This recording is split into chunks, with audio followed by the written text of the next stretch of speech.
My dog is surrounded by.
Hello, Chelan County. Welcome to the Power Hour. I am your host, Lacy Stockton, and I'm super excited because today we have our friends from Sustainable Wenatchee here with us.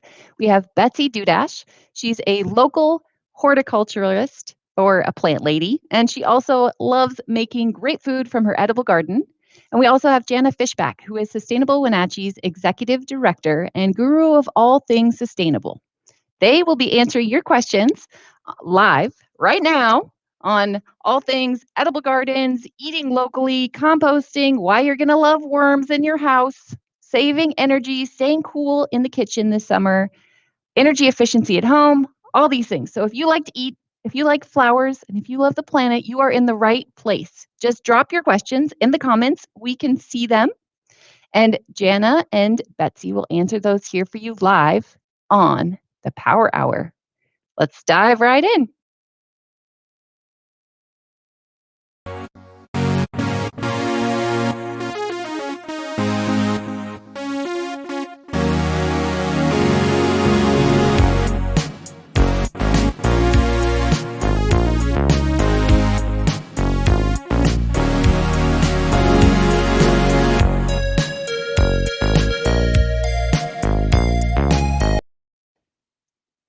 Hello. Hi.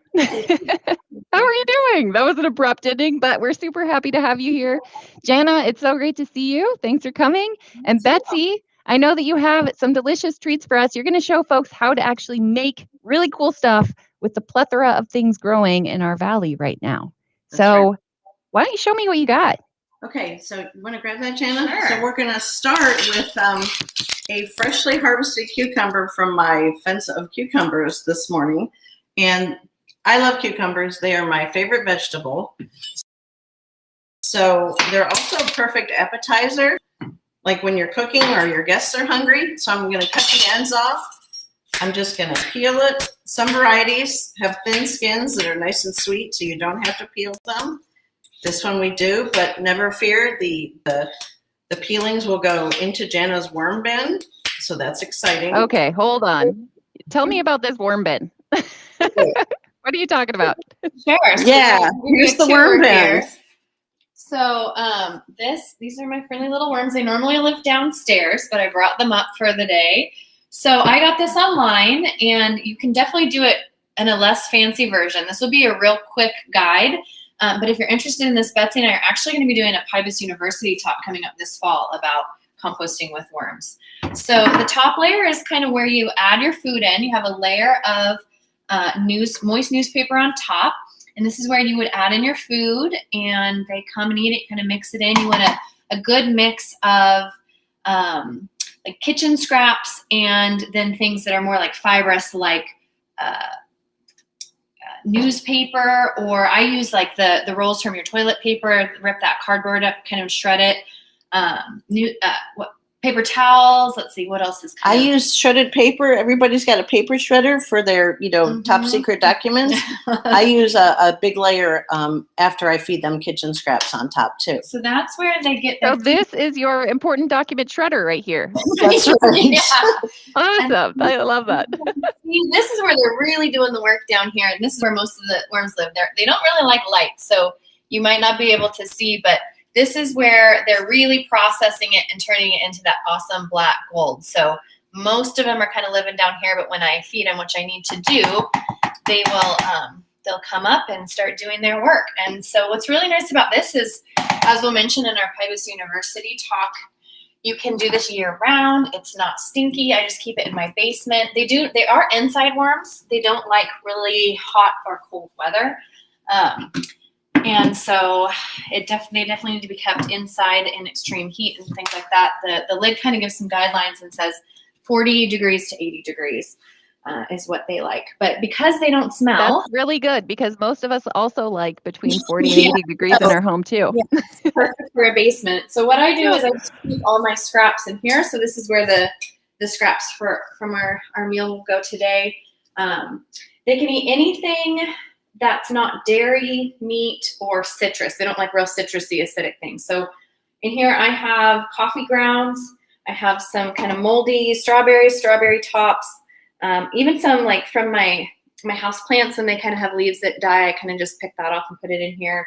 And then I actually have some crunched up eggshells, because you can add like calcium to your soil too by crunching that up. So that's what I've got going on here. I just keep this under my sink. It's got a carbon filter to kind of help keep this, this stink in there. This is honestly gets much more stinky than the worms ever do. So as long as you keep this kind of rotating through and feeding your worms often enough and rinse this out, you shouldn't really have any problems with smell at all.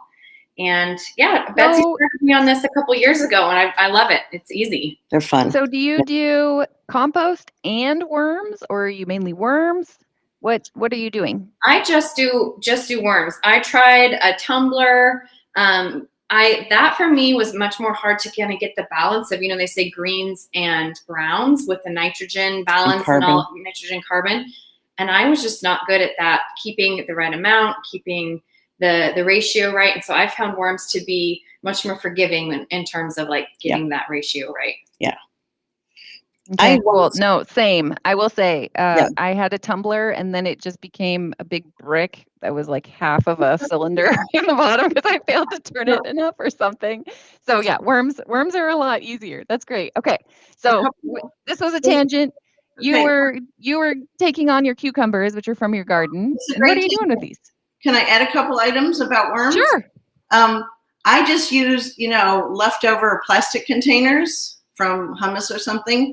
And those rotate out. So I have one for my outdoor compost, because worms, I also don't give them like tomato seeds or pepper seeds, because once you use that compost, if they have seeds in it that are viable, they'll just germinate, and you'll just have all these little seedlings, and you'll be like, well, I don't know what kind of pepper you are, or a tomato you are, or a tomatillo, or whatever. So I kind of segregate mine. And the eggshells are a big thing in my worm bin as well. They seem to kind of use them for reproduction. They seem to kind of cluster in those areas too. Interesting. Super easy. My worm bin is different than Jana's, but yay, they're awesome. Yeah, so do you remember the date on that for that Pybus University talk? November 16th. November 16th, we'll be doing that. It'll be mostly Betsy with me as the Vanna White. Yeah. So. Cool. Was it, as of right now, is it in person? It is. Yes. Yeah, so bring the worms, see the worms. Bring kids if you want, and they can hold them. We sometimes do that. We'll do presentations for local schools, and they get to hold the worms, which all kids love. So I'm just throwing the kitchen scraps. Now at home, the ends would have gone to my dogs, because, crunchy things, delicious fresh veggies. And I'm just going to make fancy slices so we can munch on them as an appetizer when we're not talking.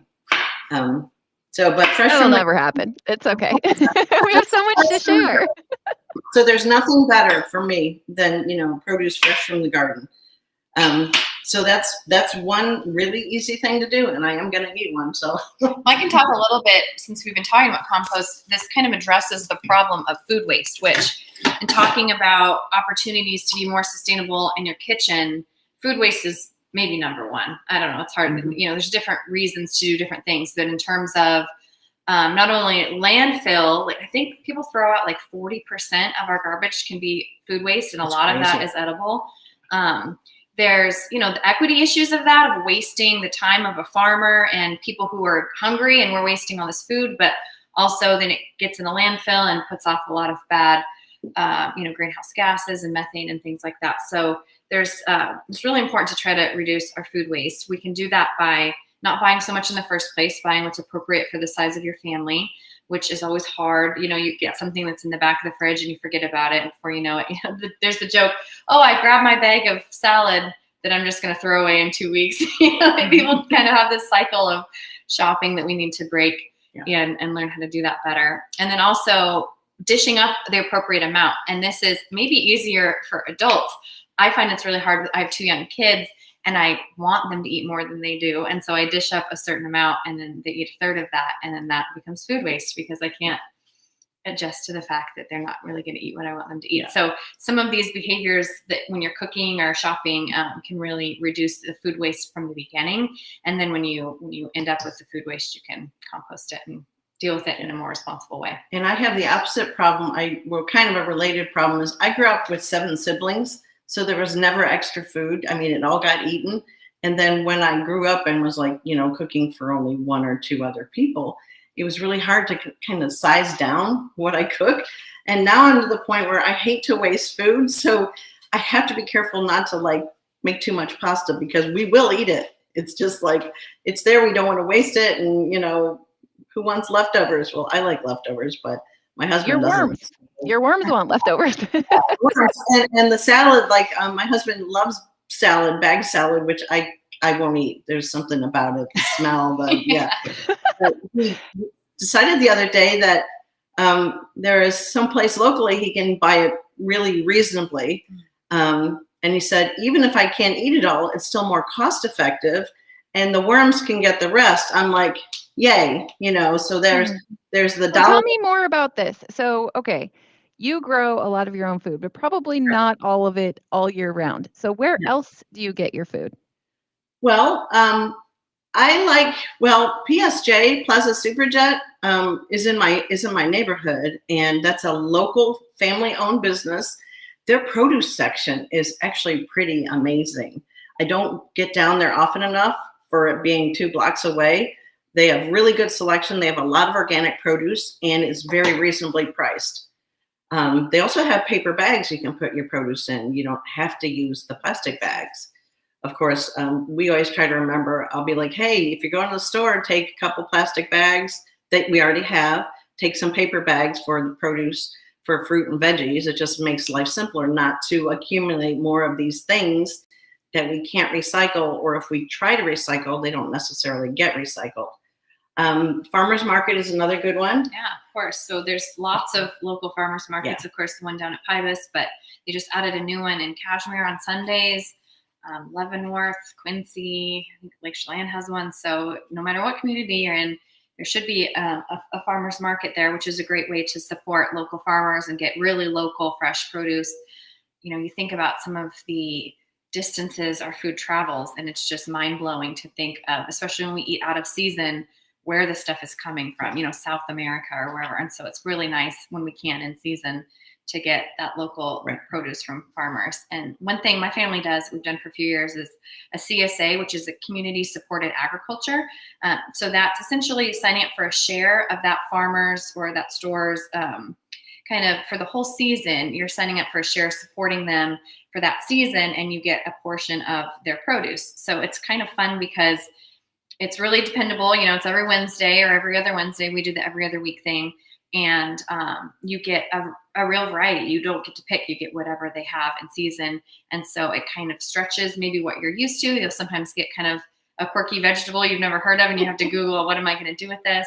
And it's really fun with my kids. They're like, what are we going to get each week. It's so exciting. Like, oh, we got cherries this week or whatever. So we do that through Rhubarb Market, which is another great local place to get produce and all sorts of local items. And so they offer CSA. I think almost all, decent sized local farms offer some kind of CSA. Yeah. And it's the whole season, which is nice. So starting in like maybe June through like October, I think you can get something on a real regular basis, and kind of forces you to, keep eating that good local produce rather than having to make it to the farmer's market on the Saturday. You can also find people selling their cherries or their peaches or whatever on Facebook Marketplace of all places. Oh. Growers directly to the buyers instead of going through a middleman or selling. I do love the bulk deals because, I don't know exactly what I would do with a dozen cantaloupe, but I can find a use that is not them just getting wasted. Yeah. I have friends, we could have a cantaloupe party or do different things like that. Yes. I did want to say one other thing that I think people don't think about with food waste is fermenting. And so, we have yogurt, we think about probiotics, and it's kind of having its moment right now.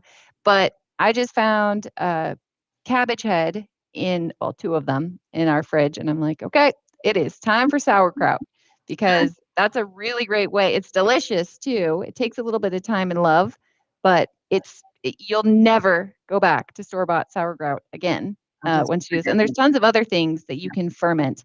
I'm not saying that I make my, own wine, but I've been known to have my children squish errant fruit at the end of the season, and this is the time for it. Like apricots are going off right now. Later, elderberry wine is really fantastic. All of that stuff that would otherwise be potentially just wasted can come and be a part of your meals even later in the year. Like we're just finishing off some, I think it was from grapes that were going to go to waste from last year. So that's another longevity tip. Ferment it. Yes. That's fun. That's fun. Or make jam. Past 2 years, my husband made jam with some of our apricots. This year, with the heat and the timing, they just ripened too fast and we couldn't stay on top of it. So that didn't happen. But if you like to be in a hot kitchen in the summertime, that'll work. I'm not a huge fan of that stuff, but yeah. Yeah, let's talk about keeping cool, because one of the ways, one of the ways that we heat up our houses is by cooking. And people don't really think about it. They think, oh, I'll just, have my AC on and have my kitchen and then have my nice open floor plan. But there's a lot of heat that gets wasted from the kitchen. So I know that you two have a couple of ways that you're using to cook still inside, although it's always an option to bring some things outside if you have that space, like barbecue or bringing actual devices outside. But what do you have right now to reduce the amount of heat you're spewing into your home?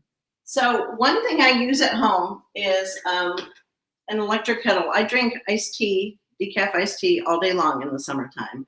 I drink 2 cups of hot tea every day, year round. An electric kettle is a super efficient way to do it because you put exactly how much water you need to. It stops when the water's boiling, done.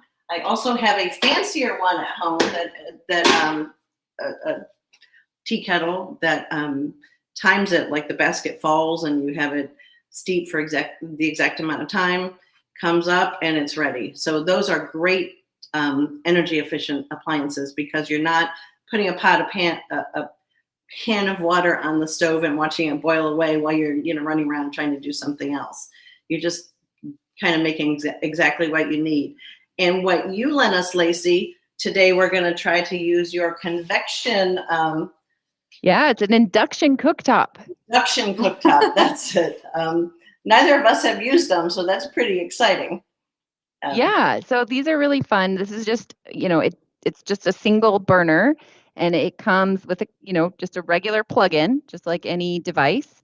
And you put on a magnetic pot, which most of our pots are magnetic. I use cast iron. It looks like you have some stainless steel on there. And then you turn it on, and all of the energy goes directly into the bottom of that pot instead of heating up the space around and then going into the pot. So that's why it uses about 20-25% less energy than a traditional electric stove would.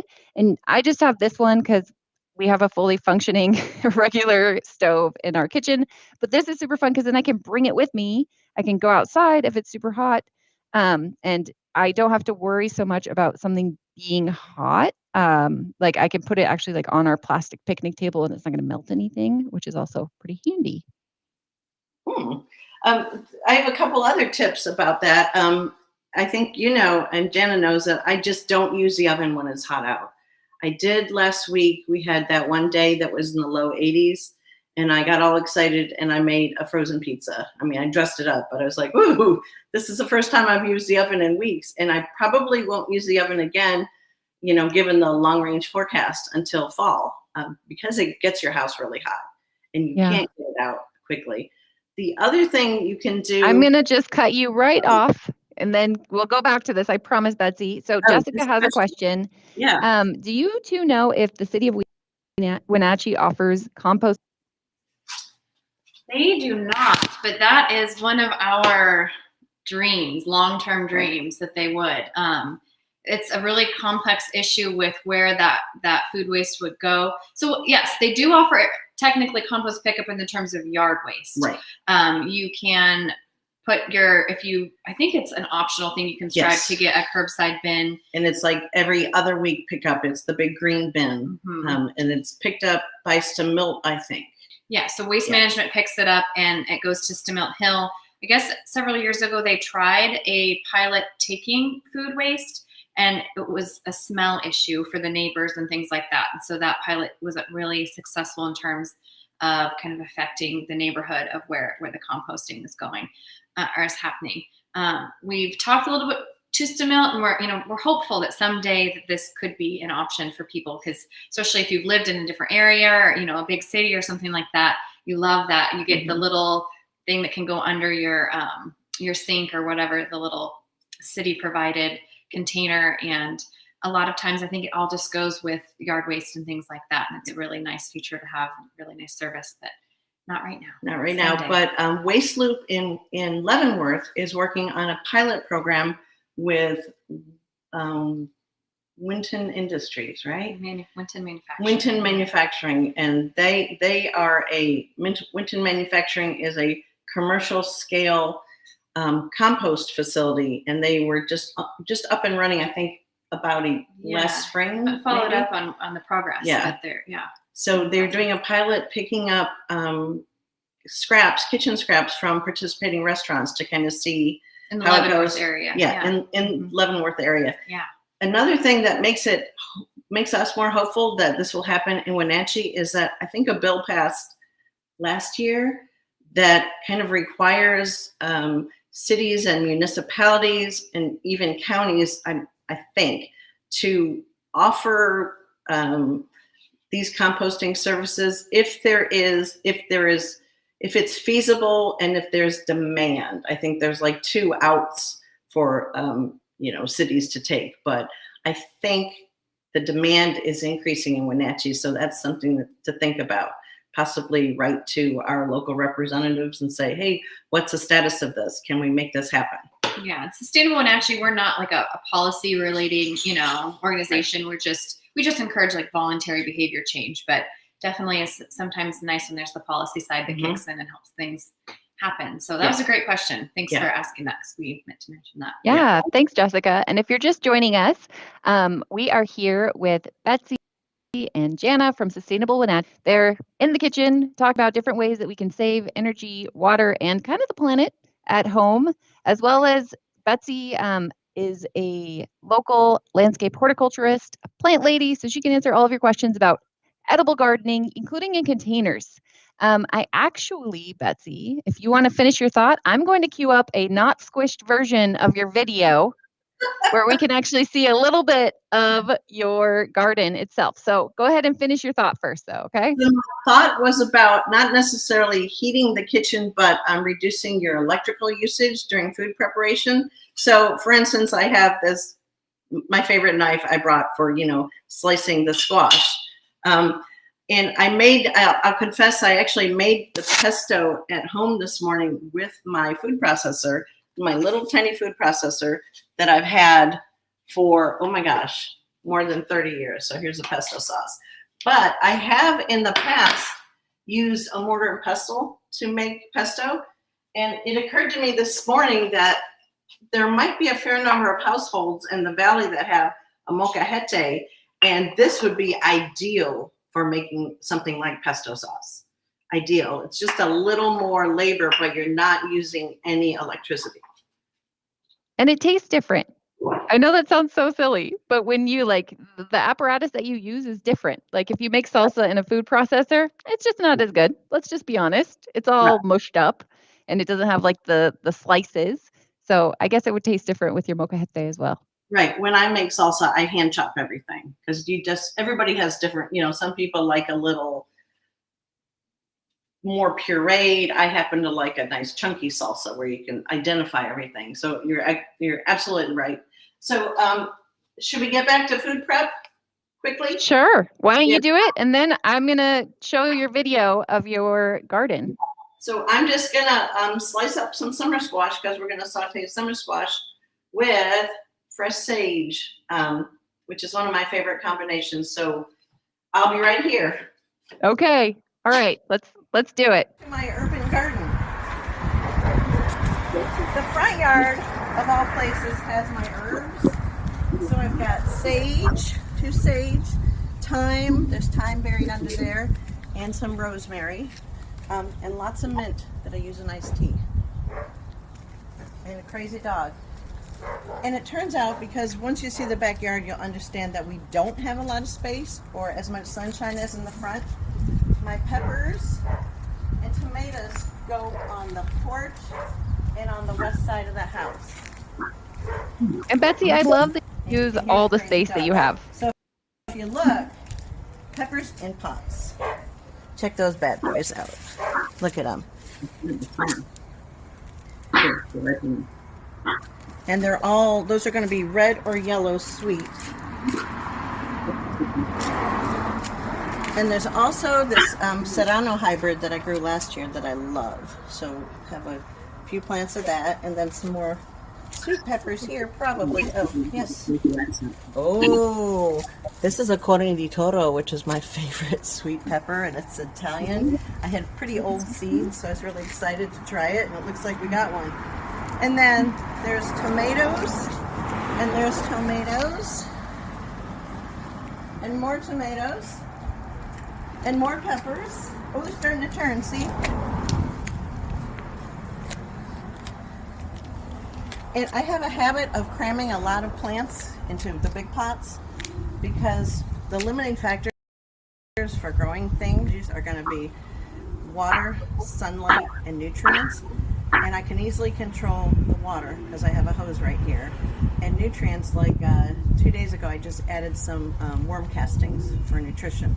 They've got good soil, but throughout the season, I'll keep adding more.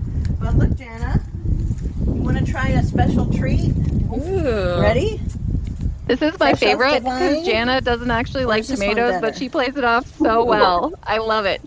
And they're organic, so you can eat them you. straight off the plant. Nice. I don't give them. What do you think? Very good. Yeah.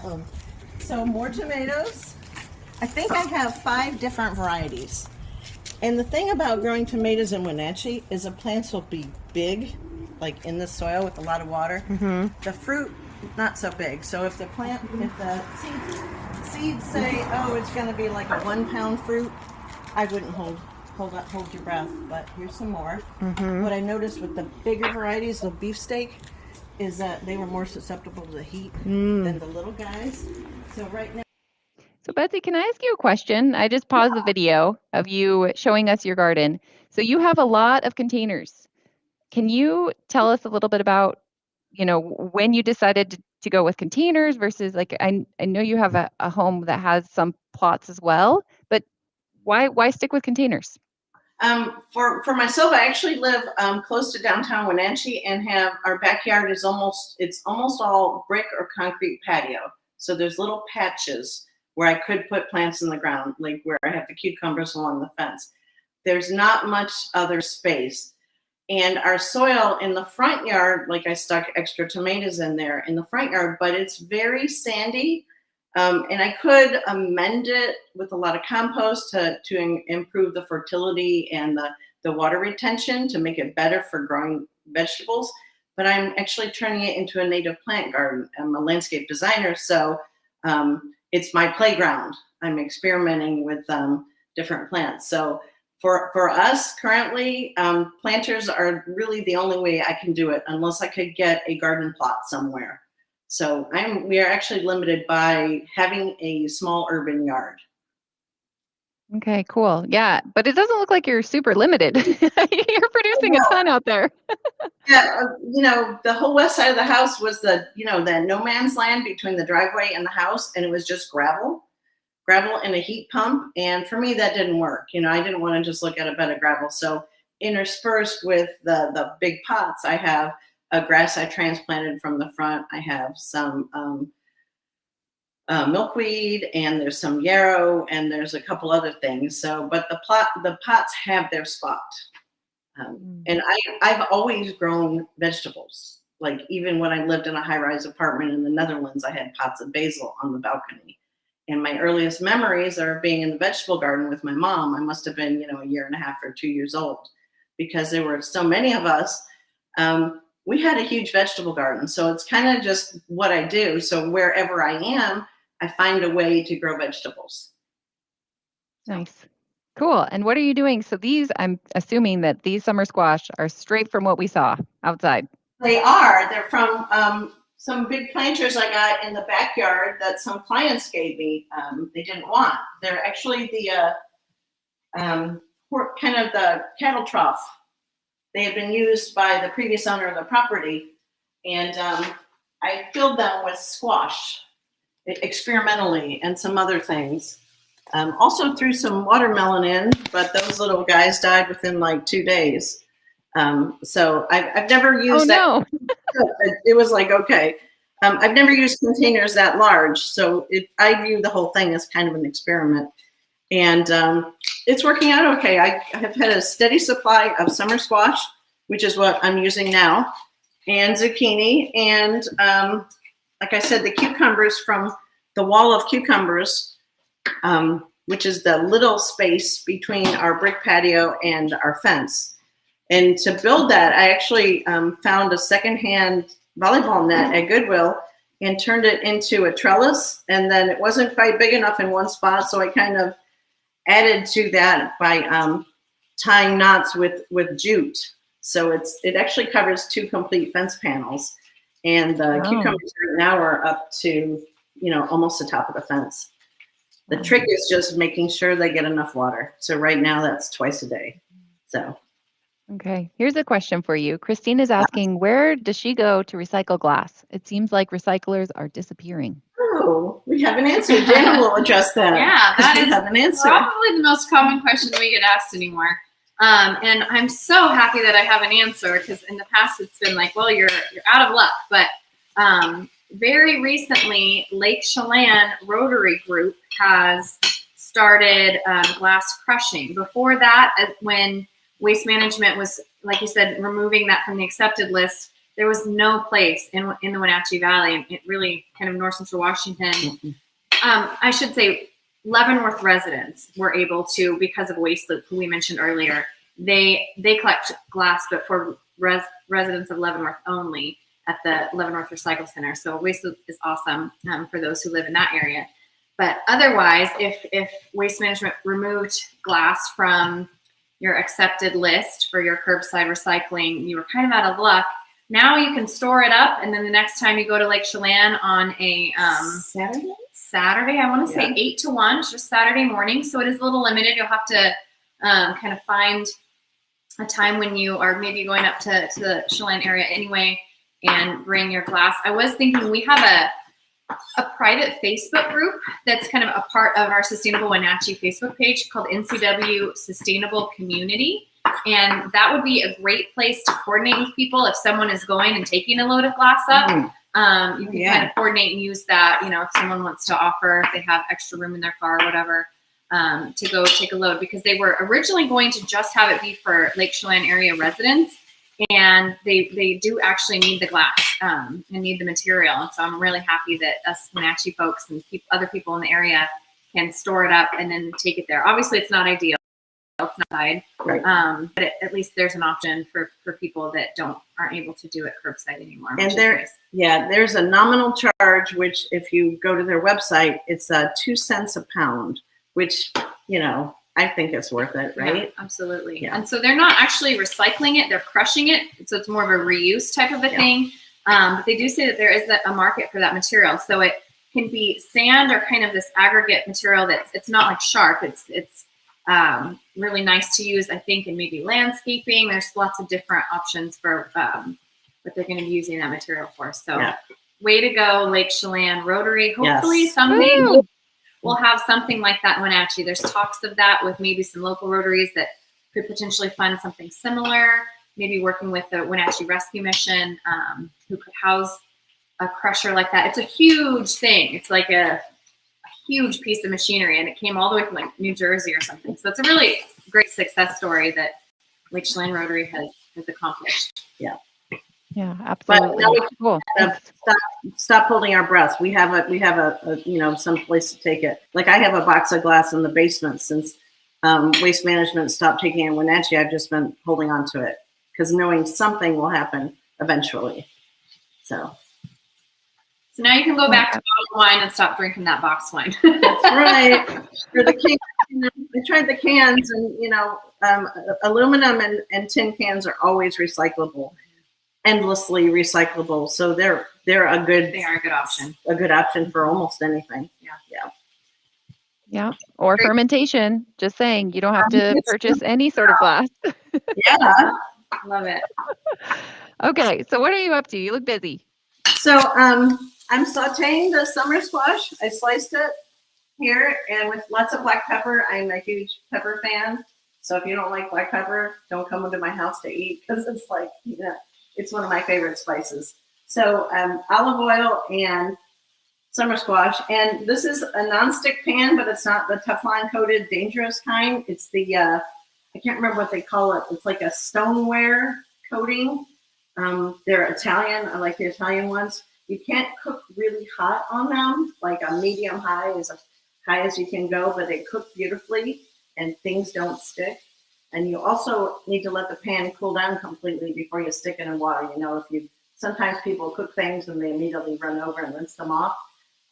That's never really a problem with me because I tend to like make a big cooking mess, and then it gets cleaned up. But and chop some fresh sage, because this is for me, this is one of the most beautiful flavor combinations is summer squash with sage. It's like in Italy once a friend made me pumpkin gnocchi, right? Homemade pumpkin gnocchi. And then to top it, she just sauteed some chopped fresh sage in butter, poured it on top, and then put fresh ground Parmesan on it. And it was heavenly. So that flavor combination has stuck with me. That was over 30 years ago, and it's just beautiful. And most people, if they have an herb garden, will have sage in it. So if you don't know what to do with those cute little summer squash, now you do. I love that. I always just go for basil, but I can see how sage might work, especially with loads of butter. Which, speaking of butter, how bad is it that I sort of douse my summer squash in butter, Jana? I love butter. So, well, if you're asking in terms of climate change, yes, yeah, it does general depend. dresses. You know, where you get your food, where it comes from, does have a real different impact on the climate. So it's not really what anyone wants to hear. But if you can reduce the amount of meat you eat or reduce the amount of animal products you eat, it will help reduce your carbon footprint if that's something that you're interested in doing. I would say, you know, they have really awesome charts that kind of show you from all the different products or the different animals how bad it is in terms of the carbon footprint. And I don't think butter is high on the list, so I wouldn't be too concerned about that. It's more like beef and lamb and pork and some of the more big animals, and then dairy products are somewhere in there. But and I like grass-fed butter too. So grass-fed anything will be is better.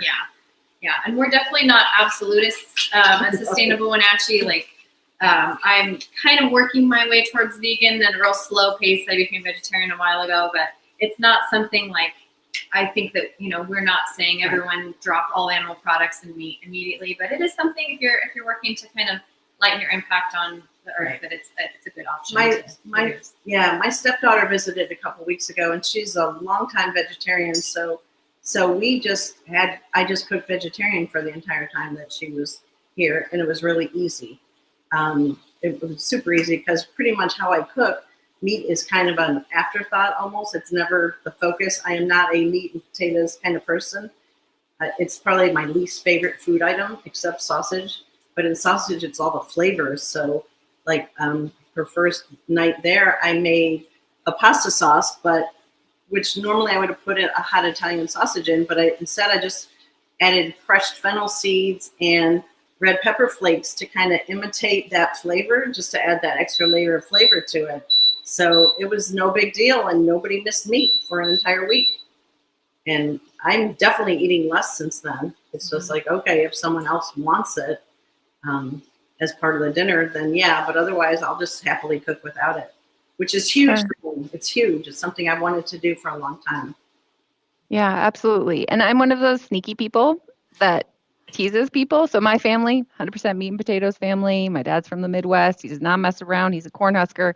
He's not going to be going vegan anytime soon. I mess with him. So I make him his favorite dishes. And then it's like, oh, yeah, did you notice anything different? No, it was really good. Did you add different spice? And so you kind of like play with people, right? Or I make these tofu brownies, which kind of makes you sounds gross. People love them. Yeah. Yeah. You can trick folks. And I will say the other thing that I do really appreciate about being in Wenatchee, because it's not like this everywhere, is that you can go mainly to tiendas mexicanas, so Mexican grocers, and you can get all kinds of animal products. And I just mentioned this simply be talking about reuse and all of these other things. Just only picking a certain muscle of an animal to me seems super wasteful. And so this is another trick I'll do where it's like, oh yeah, well that was actually with tongue or kidney or other different organ meats. Snout to tail or something, like using every part of the animal. Yeah, totally. Yeah. In Denmark once I had smørrebrød made with tongue, and when you know what it is, it's a little disconcerting, but and my same Italian friend who cooked the wonderful gnocchi also cooked us beef heart. It was sliced very thinly and sauteed in olive oil and seasoned beautifully, and just we are really selective in this culture with what we eat. I remember my dad telling us that when he was a kid growing up in Cleveland, they ate the stuff that other people didn't eat. And he really didn't eat real meat until he joined the Air Force. But they also had chickens. So as an adult, if you served him chicken, he would look at it and say dead chicken, because one of his jobs as an 8 or 9-year-old was to go out and kill a chicken for like Sunday dinner. And that kind of stuff stays with you. So yeah, talk about a sidebar. Right? Yeah. No, I love this. I feel like I'm getting to know you guys. No, this is great. Okay, so right now you are making. So it sounds like summer squash done, ready, waiting. Cooking. What you doing? No, still cooking. Okay. Yeah, so I added some chopped sage, and we turned the water on for the pesto. Actually for the pasta, and both Jen and I are gluten free. I'm gluten intolerant. She actually can't eat it. But I wanted to quickly run through, if anyone's interested, how I make pesto. I'm just going to tell you. I use pistachios because I love them, and they're a whole lot cheaper than pine nuts. And if, say, you look at Costco, pine nuts, a lot of them now come from China.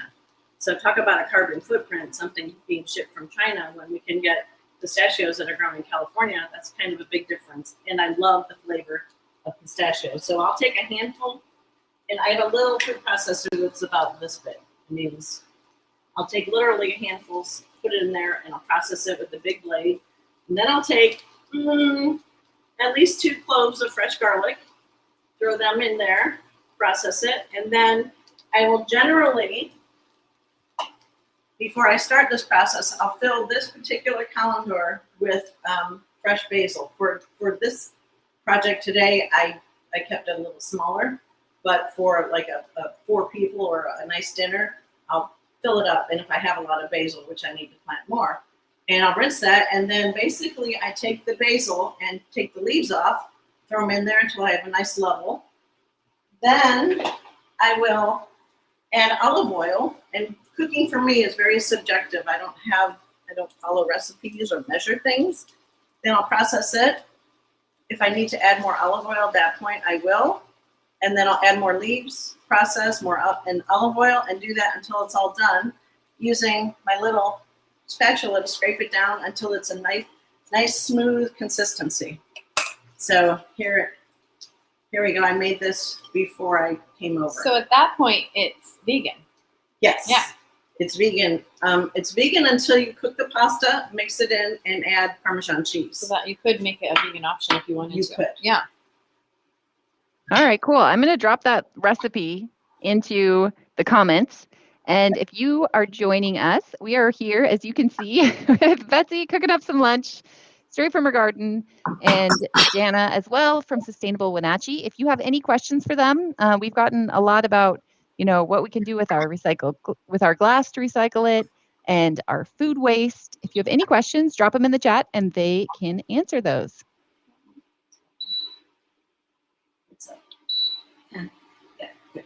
All righty. How's the induction cooktop? It's starting to bubble. It's pretty quick. Yeah, I find that it's like warp speed. If I put it at power 10, it's like I put the lid on and then it boils. Yeah, That's so Super awesome. fast. And the lid on is something I said to Jana, don't forget to put a lid on, because when we're talking about keeping your kitchen cool, a lot of people don't put the lids on their pots when they're boiling something. And all that does is waste electricity, and it sends a cloud of hot steam into your kitchen space. So always cover it until, the point where you don't cover cooking pasta, but you definitely want to cover the water while it's boiling. For sure. I am curious, and you may or may not know this question, but tell me about your fridge. I see your fridge behind you. Yeah, let me hold this while you talk about your fridge. Yeah, I'm really curious because one of the things that really matters in a kitchen are all the appliances. Like, we don't think about how much tech and other kit goes into our kitchens, but between our microwave, our oven, our stovetop, our fridge and freezer, sometimes we also then have like coffee makers and espresso makers, and some people even have like the Instahots, right? All of these different things that are all using electricity. The fridge is using it all day, every day. Right. Yeah. I don't know that mine's necessarily like an Energy Star or anything fancy as far as efficiency, but yeah. My appliances don't say Energy Star on them, but hopefully they're not too inefficient. No, it's okay. If you open up any of your doors, you'll generally be able to see. So your dishwasher, for example, there's generally on the inside. We don't have to do it now, but you can go and you can see what model it is, when it was made. If it is Energy Star, it'll generally show on those little informational labels. There it is. Energy Star. Look at that. Hey, Energy Star dishwasher. Nice. Yeah, this house is 2007, so I don't know if that was, a real common thing. But I did pull out a lot of items from my kitchen that I can share now if we're ready to do that. So here you go. Okay, go wait. Yeah. Betsy is here cooking in my kitchen because I could teach no one anything about cooking. I am not a good cook. But I do like to try to reduce waste, of course, working for Sustainable Wenatchee. And so I at least have that part down. So I was just going to share a few things that we do at our house to try to kind of reduce our waste. Of course, focusing on reusable items instead of disposable. So we do all cloth napkins, which sometimes you kind of have to get over, like you're thinking it's a fancy thing. Even with your kids, you give them cloth napkins and just do a little bit more laundry. We do Unpaper Towels. And I was thinking back, I bought these when I started grad school in 2012. So these are almost going to have their 10th birthday. And I love them so much. Maybe I'll throw them a party because they've been they're a handy thing. I mean, if you think about all the paper towels you've saved in 10 years using something like this, I bought these on Etsy back then, and they have snaps, but you can get some that you just kind of wrap around. Wait. Show me. Give these guys their glory. Yeah. So That's So just it's fabric? It's like terry on one side, and then it's got a cute little kind of go green type of fabric on the other. And I assume it's organic, but I don't remember from buying it before. But they have snaps, so you just snap the 3 snaps off when you need a towel. Just like, when you think about what you use paper towels for, sometimes it's a nasty mess and you're going to want to grab a paper towel and throw it away. But most of the time it's water or something that can totally be washed off. And so we do keep a roll of paper towels underneath our sink so that if you need it, you've got it. But I found when you're trying to make the switch to more durable, reusable items, if you hide the disposables like the Ziplocs or the saran wrap or the foil, you'll find, I can grab this. We've got our water boiling there it over is. there. You'll find that you don't, if you replace it with reusable stuff, you don't reach for it as much if you kind of tuck it away. So we have a roll of like saran wrap and foil in our garage, and my husband will sneak out there and grab it. But we pretty much have replaced everything, with more durable, reusable items. Even like sponges, you can find a cloth sponge. So I saw something that you had posted a while back that had toilet paper that looked like a little mini version of your paper towel roll there. Do you guys use that by chance? Not. And if we Okay. did, I'm not sure I would admit it. But no, that was Betsy wrote this blog about, with the pandemic and the massive toilet paper shortage and things.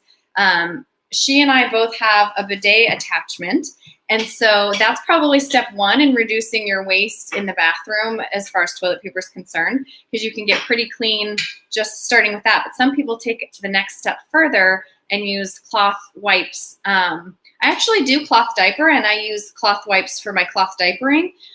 So it's not that big of a step for using it for the whole family, but we have not done that, and I don't necessarily plan to. We just made the switch from buying Costco toilet paper to the recycled toilet paper that gets shipped to our house. So I'm feeling pretty good on that, that level. Okay, cool. And that's the cool thing, right? Like, I'm not going to judge you that you don't, use fabric for all of your things. Yeah, but it's pretty cool. Comfort level and what people are interested in.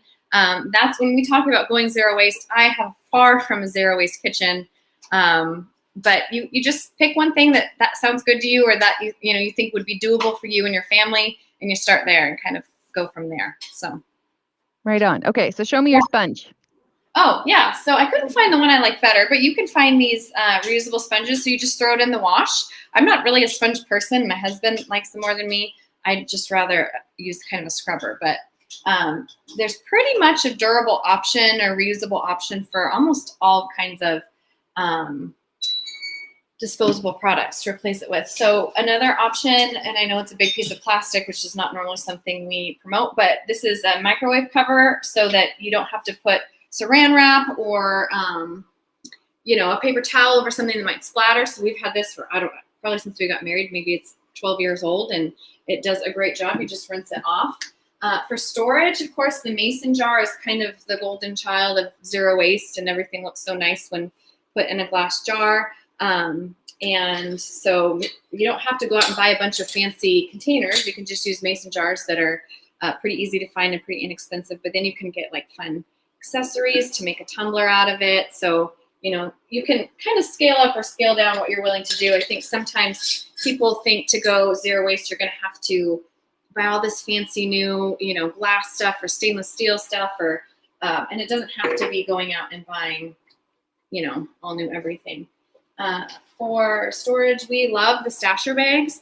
They're made out of silicone, and you can put them in the dishwasher, you can put them in the freezer. They are a little pricey, so I kind of buy them when they're on sale or just a couple at a time and kind of phase it in, but we've used these for years. Where do you find those?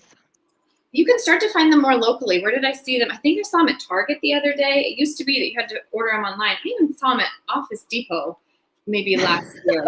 So, because they would be great for like a pencil bag, Which is, sorry to interrupt, but coincidentally, Office Depot is where I buy my recycled toilet paper, because you get a big bulk package that should last a long time. So wow.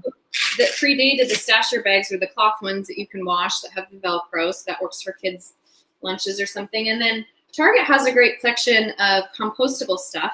So if you're not quite ready to go full reusable, but you want a more eco-friendly option, they do have different kind of Ziploc bags like this and kind of a saran wrap and stuff that is made from plants.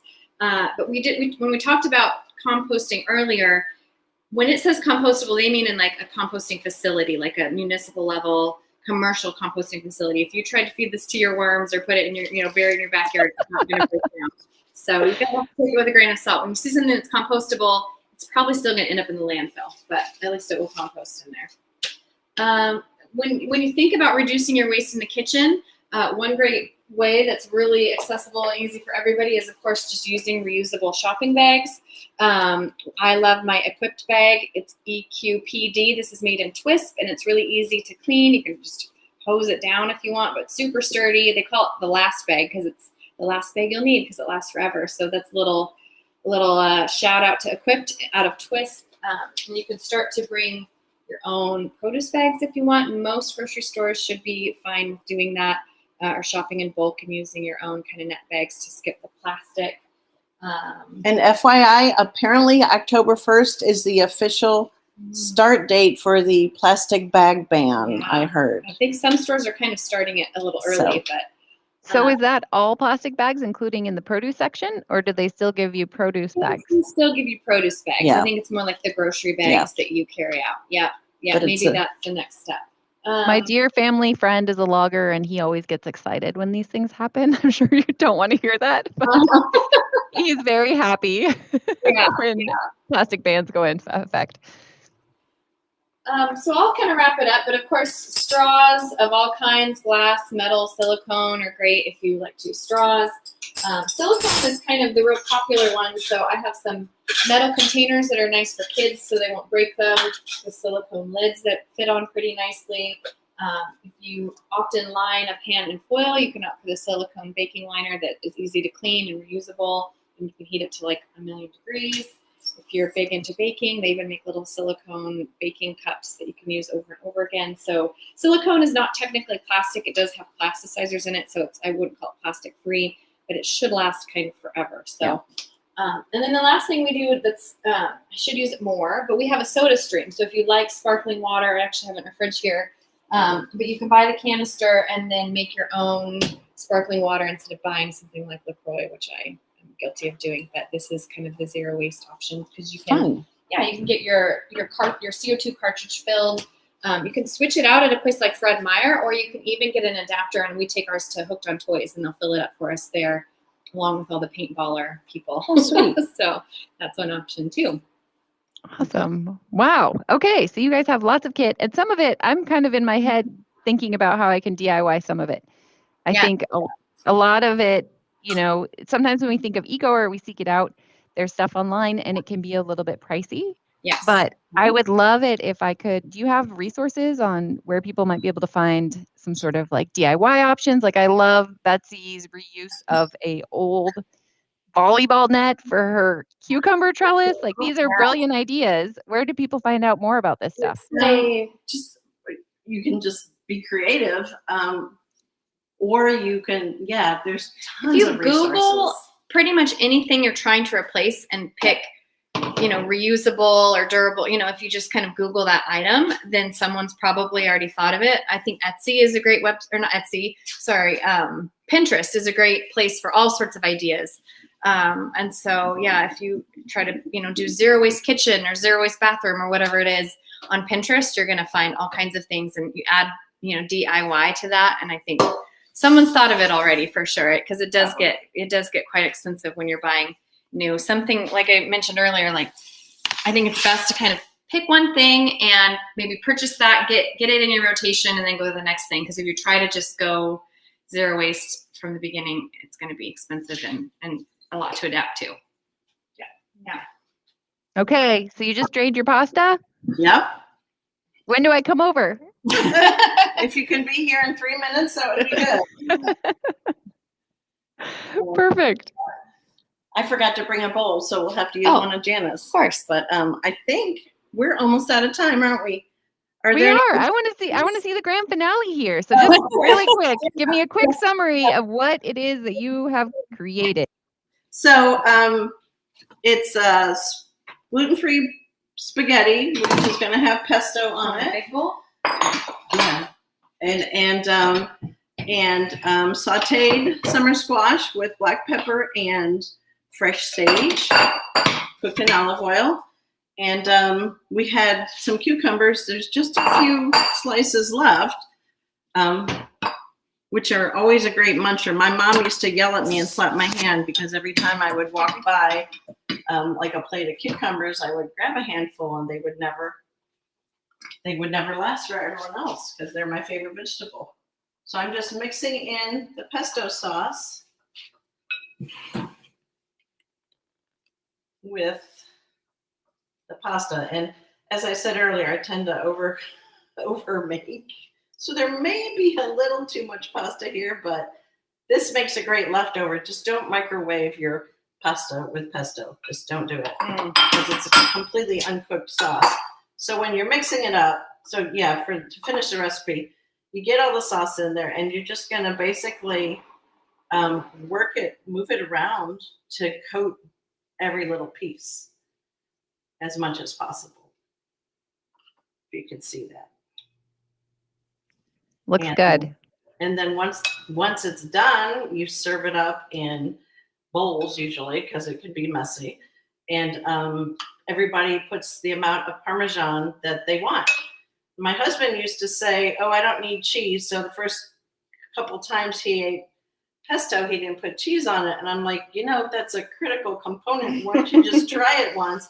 And he tried it with Parmesan and he was like, "Oh, that's really good." Because he's like, "Yeah, I don't really like pesto." And I'm like, that's because you're missing the main ingredient, one of the main ingredients. So, yeah. And that's it. And if you're going to make it and freeze it, it freezes beautifully. Just put a little layer of olive oil. I like to freeze it in little containers, basically a whole meal. In the middle of winter, nothing says, "Oh my gosh, winter's not going to last forever," like some pesto. And you can just let it thaw for a couple days and use it that way. I never freeze it with the cheese in it because it just takes up space.